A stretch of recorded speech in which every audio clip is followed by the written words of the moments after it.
Cabeça pra cima. Aí, eu gostaria de saber se você é a favor ou contra essa regulamentação do trabalho doméstico. Por que você não entra lá no nosso Facebook, na nossa página do Cabeça para Cima e dá a sua opinião? Queria saber como é que você pensa a respeito disso. Você acha que isso vai facilitar a vida dos empregados domésticos ou isso vai restringir o mercado de trabalho? E você, cumpre a legislação? Você vai adotar todas essas medidas ou está preocupado com isso? Acha que vai ficar difícil agora manter um trabalhador doméstico? Espero a sua opinião na nossa página do Facebook também, tá bom? Então, queridas, como é que fica essa questão? Vamos falar especialmente sobre a questão da hora extra. Da hora extra não, da jornada de trabalho. A jornada de trabalho normal de 8 horas diárias, né, 44 horas semanais.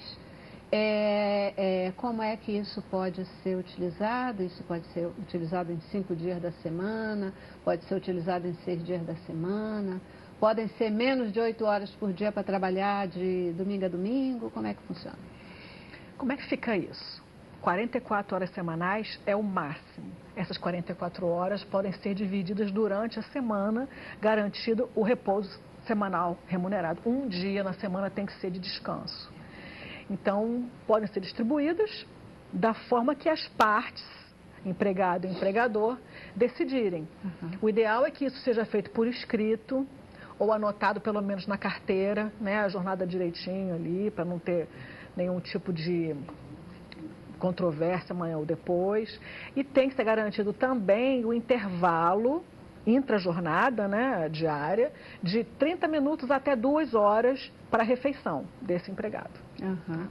Pois isso também é uma mudança, né? É o intervalo de descanso, intervalo de almoço, essa coisa toda, que normalmente é de 1 hora, no caso dos empregados domésticos, a lei está admitindo 30 minutos, não é isso? De 30 até 2. Até 2 horas. Até 2 horas. E era bom a gente deixar claro que esse é um direito, né? Às vezes na empresa a gente tem muita demanda disso, né? O empregado que chega e diz assim, mas eu não gasto 1 hora no meu almoço, posso tirar 30 minutos? Na empresa não pode, mas o empregado doméstico pode. Mas ele diz, não, mas eu vou almoçar em 15 minutos, posso almoçar em 15 minutos? Ele pode reduzir esse horário? Esse se ele contratou, né, aquele horário de 30 ou de 1, ele não pode deixar de usufruir do seu descanso. Eu não gasto 2 horas almoçando. Não, mas você gasta 2 horas, pode gastar 2 horas fazendo sua refeição, repousando um pouco. Por quê? Se o empregado abre mão, não usufrui desse descanso, o que vai ocorrer é que vai ter que pagar a hora extra o empregador. Entendeu? Se ele trabalhar no período que seria do descanso para almoço, você vai ter que gerar aí um pagamento de hora extra por parte do empregador. Eu reparo que muitos empregadores fazem esse controle através de uma folha de ponto, né? Folha mesmo, a profissional entra na casa, assina a hora que ele entrou, assina a hora que saiu, para depois se contabilizar o banco de horas. Para ilustrar, porque algumas pessoas não sabem como é que eu vou contabilizar, né, quantas horas foram trabalhadas. Então, é uma anotação simples mesmo, num caderno, que ali fica a folha de ponto. Pode ser feita essa anotação para fazer esse controle, né, se não tem alguém ali. Porque na época, quando em abril, houve um boom de empresas que vendiam de hora extra, de folha de ponto.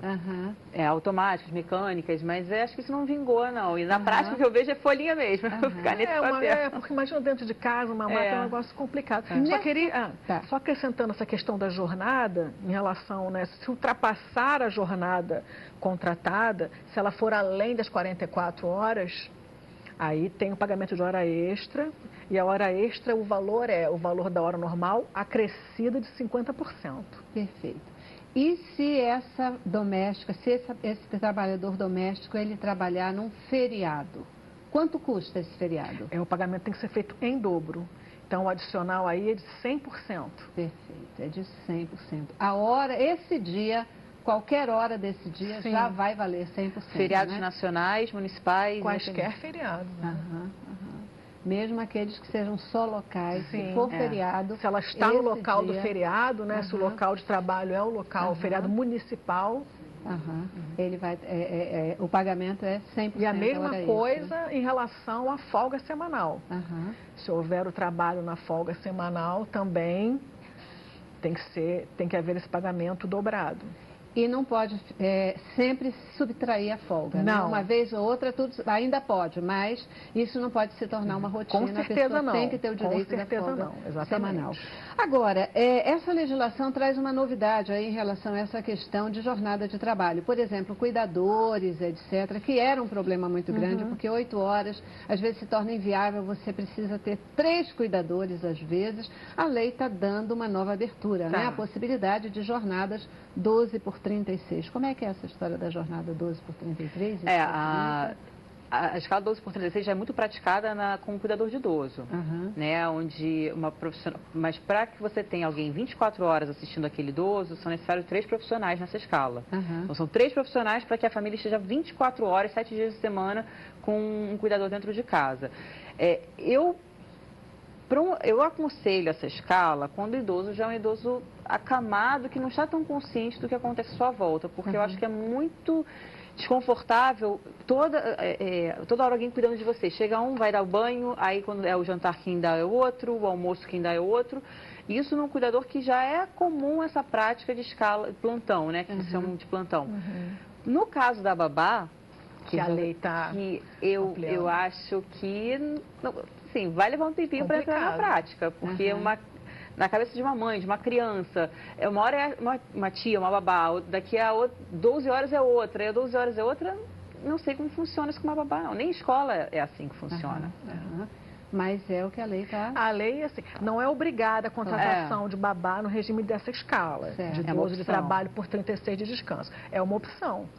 Mas que eu concordo com você. Eu acho que uma babá, você imagina seu filho, né? Uma hora uma babá, é complicado. Tem que assim, até a administração mesmo dentro de casa. Quem foi que aferiu a temperatura da criança? Um dia que a criança está com febre. Quem foi que aferiu a temperatura? Quem foi que deu o remédio? Quem foi que trocou a fralda? Teve alergia por conta da fralda mal trocada? Então, você começa a administrar uma empresa, né? 3 profissionais dentro de casa, você administra uma microempresa. Eu vou, como o nosso tempo está correndo, assim, né? O tempo, não é que o tempo está correndo muito, é que são muitas coisas mesmo para a gente falar. Eu vou meio fazer um pergunta e resposta aqui com vocês, para a gente tentar cobrir algumas questões, né? Por exemplo, o empregador pode cobrar alimentação do empregado doméstico? Não. Onde sei, não. Não.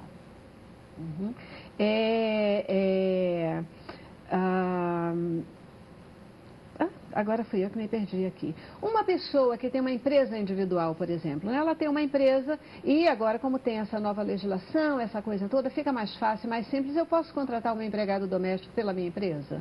Sendo ela diarista. Sem vínculo, trabalhando menos. Diarista é aquela profissional que trabalha menos de 2 vezes por semana. Eu vou já perguntar sobre a diarista especificamente, mas como assim? Se é diarista, eu posso contratar pela empresa? Deixa eu ver se eu entendi a pergunta. A empresa seria sua, não da empregada? Não, eu tenho uma empresa, né? As minhas atividades são exercidas. Por exemplo, eu trabalho aqui na Boas Novas, na Rede Visão Cristã, né? Vai que eu fosse a dona da Rede Visão Cristã, eu posso contratar minha empregada doméstica pela Rede Visão Cristã? O contrato dela é por aqui, mas ela presta serviço na minha casa. Isso é possível? A legislação, isso caracteriza o emprego doméstico? Porque na prática existe, mas acho que não é recomendável. É uma forma de maquiar a relação de emprego. Porque o empregador contrata o empregado para prestar serviços para ele. Então, se a empresa está contratando uma pessoa, para a pessoa trabalhar para a empresa e não no âmbito domiciliar. No âmbito domiciliar. Isso descaracteriza o trabalho doméstico. Agora, essa pergunta sobre a diarista, que também é um best-seller, né? Todo mundo quer saber.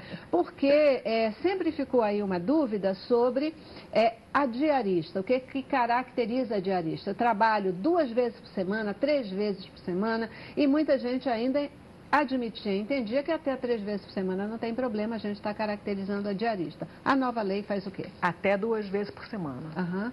Isso agora está explícito na lei. Antigamente não havia, era uma construção jurisprudencial, era entendimento do juiz e prevaleceu o entendimento, então, na lei agora, de 2 vezes por semana.